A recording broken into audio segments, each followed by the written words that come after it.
next guest just wrapped a meeting with Trump DNI pick Tulsi Gabbard as these global tensions mount. South Dakota Republican Senator Mike Rounds on the Armed Services and Intelligence Committees joins us now. Senator, welcome to you and thank you for being here. Thank you. Appreciate the opportunity to visit with you. All right. So how did your meeting go with Tulsi Gabbard? You know, I think there's a path forward. This was her first opportunity to sit down and to actually have a member of the Senate really give her advice about how to handle these open meetings that are coming up. She's going to have a meeting publicly with the Intelligence Committee, and then she's going to have a closed one afterwards. And they're going to be tough because this is a case of where people will ask her questions about her knowledge of the intelligence community, about the information that's out there, and they'll ask her about some of her past statements with regard to President Trump. And so for us, it's an opportunity to give her advice, to get her first sense of the direction that she wants to go with acting as DNI. And so a good first meeting, but you know, once again, this is an opportunity for her to learn and for us to learn about her. All right. We will wait more information on that, Senator. I want to get your take on Syria now. How do you think the U.S. should be handling the situation there?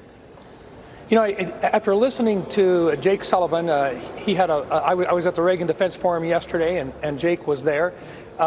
Their message out there, and they are correct, that Russia really pulled away from the Assad regime, and in doing so left it wide open. Our NATO ally Turkey has been moving in from the north.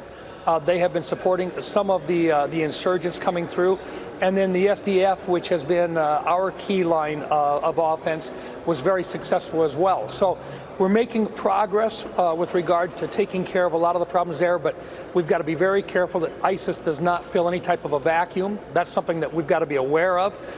Israel, I think, comes out way ahead in this deal because they've had an opportunity to make their presence known and to literally step into some areas that had been handled by the United Nations before on that western area there in the Golan Heights region. So Israel, I think, came out way ahead on this thing. I think our ally Turkey has an opportunity now to get their zone on the south side of their country where they want to get kind of a no man's land established, a safe zone to protect against insurgents coming into Turkey.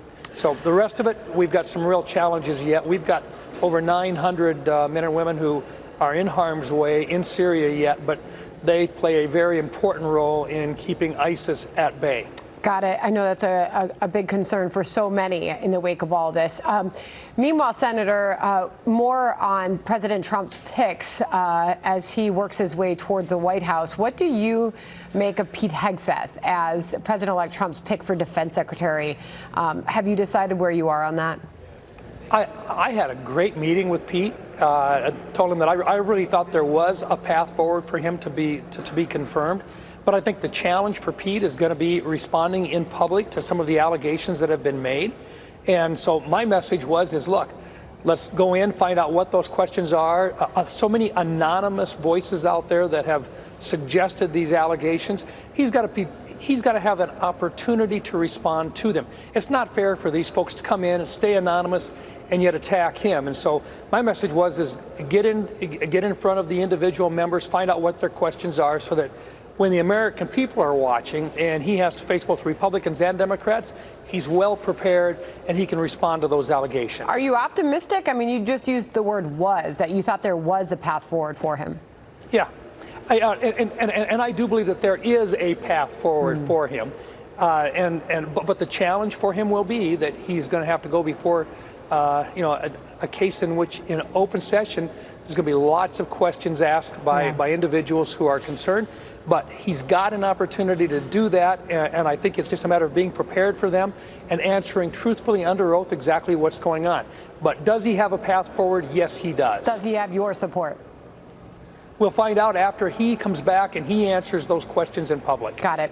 All right, Senator, you're pushing to eliminate the Department of Education. How is that going, and where else do you think money can be slashed? It is amazing the number of folks that came in and they said, look, we really want to eliminate the Department of Education, but there's some important offices that are in there. What do we do with them? Such as special education, IDEA, education money coming in for Native Americans, student loan program. Those items that were there beforehand, before the department was ever created back in 1979, you move those back out to where they were before. whether it's within the Department of Justice, the Department of the Treasury, and so forth. When you're all done, even if you left everything in place that sends money back to the states, which is what the states were really concerned about, is that they still get those resources. Make sure that when they're done, you still save between $1 and $1.3 billion in administrative overhead. And our goal is to get rid of that regulatory part of the Department of Education coming in telling, local school boards what types of bathrooms they've got to have and so forth. We can eliminate that. Got it. We got to a lot there, Senator. Appreciate your time today. Thank you very much. Thank you.